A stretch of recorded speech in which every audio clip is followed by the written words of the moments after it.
Hey everybody, it's Orange Umbrella here, and I'm excited today. Right before I left for work, I got some brand new markers in the mail. I was so excited. I ordered these probably a month ago, or almost a month ago, and they finally here. And let's see if I can show you what I got. I got kind of like a knockoff brand of Copic because, to be honest, these are much cheaper because who can actually afford all of that right off the bat? And so I got these, and they're pretty cool. I haven't gotten to use them yet. That's what this video is about. Let's see if I can show you the tips. We've got one normal one just like Copic has, and we've got another broad tip just like what Copic has. So the argument that I would have for these is I would want to know if they're as good as Copic, but since I don't have any Copic to test it on, I really don't know. So as far as product reviews goes, I would have to say I'll have to wait for that until I get something better to compare it to. Um, but for now, I'm just going to play with them. I haven't really used them at all. I haven't even put one on paper yet, but I do have a picture. See if I can kind of put this in your scale for you that I can color, and I drew that up last week sometime, and I am excited to see what it would look like with color in it. And being that I've never done this kind of art before, and I'm kind of new to it, I'm hoping I don't blow it. So fingers crossed, because I really don't want to have to redraw this picture. Okay, I think that about covers it. I'll see you at the end of the video.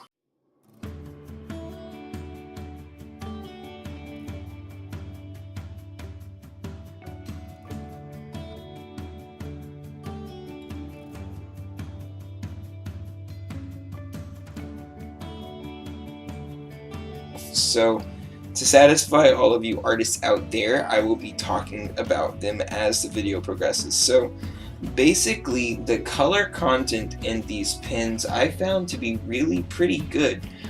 There was another set that was bigger than the one that I got.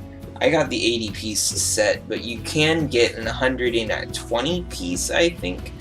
The brand name on the markers is Touch New. If you guys didn't see it in the intro, it's Touch New, and it's basically just saying we're a knockoff of Copic. Copic's white, so we're gonna be black. You know, they have the same number system, they have the same kind of names and stuff. They all look and sound much like Copic's. I used to work in an art store, so I handled Copic's all the time, and I know that these feel about the same. As far as the brush tips go, they're not soft tips, which is kind of surprising because they put out soft colors, and I really liked how they felt more like a watercolor pen than they did a alcohol-based marker. But see, this could just be because I'm not used to using these kind of pens, so it's all a new experience for me.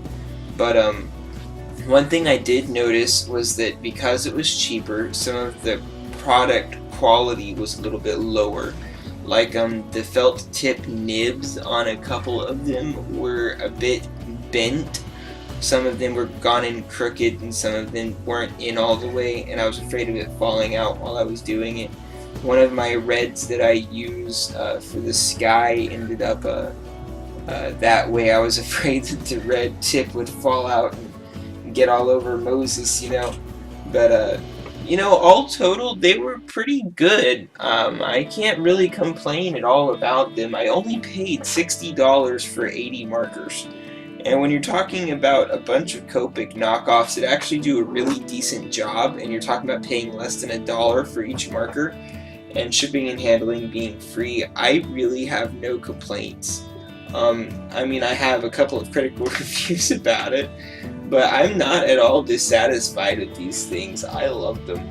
And for someone who's just starting using colors in their drawings, I feel like it's definitely a good beginner's choice because I can use it.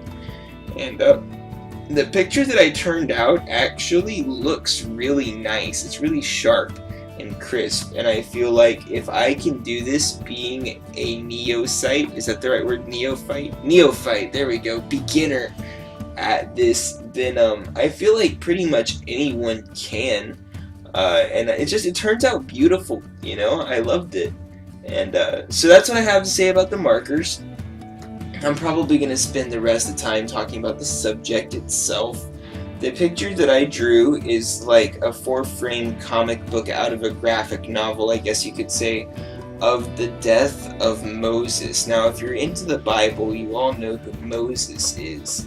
He was definitely real. He led a mass exodus of the children of Israel, as they called them, which are now what you would consider to be the modern-day Jews, I guess, the descendants of all kinds of great people.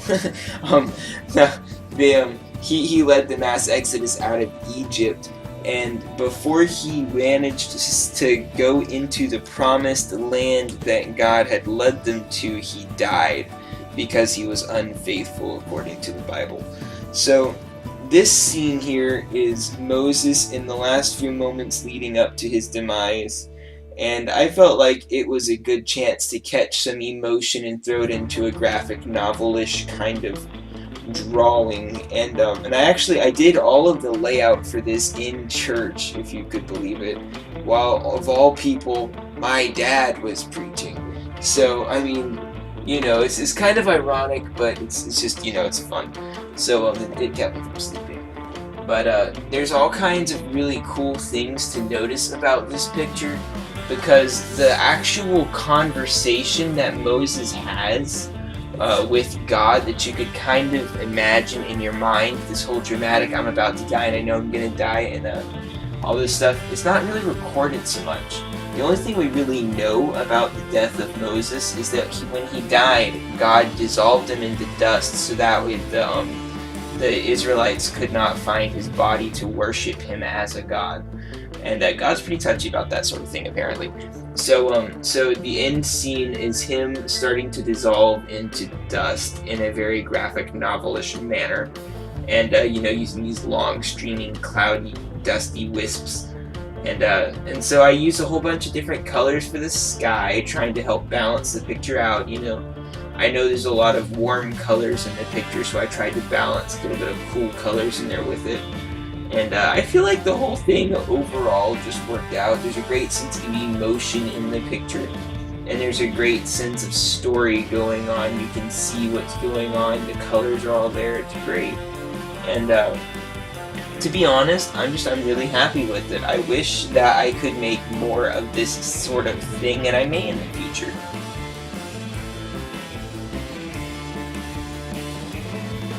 So that's the end, folks. For those of you who don't know, I do live in Florida, so I am gonna be in the storm that's coming up from the bottom. Hurricane Irma is gonna be my life for the next few days. So I'm gonna keep filming my videos, and I will just upload them whenever I get power back, I suppose, because my cameras don't need to plug into the wall. But the good news is I will keep you updated on everything as best I can, but it'll happen after the hurricane. So I hope you guys have a good night, good day, whatever time of day it is for you, wherever you're at, and I'll see you in the next video. Take it easy, folks.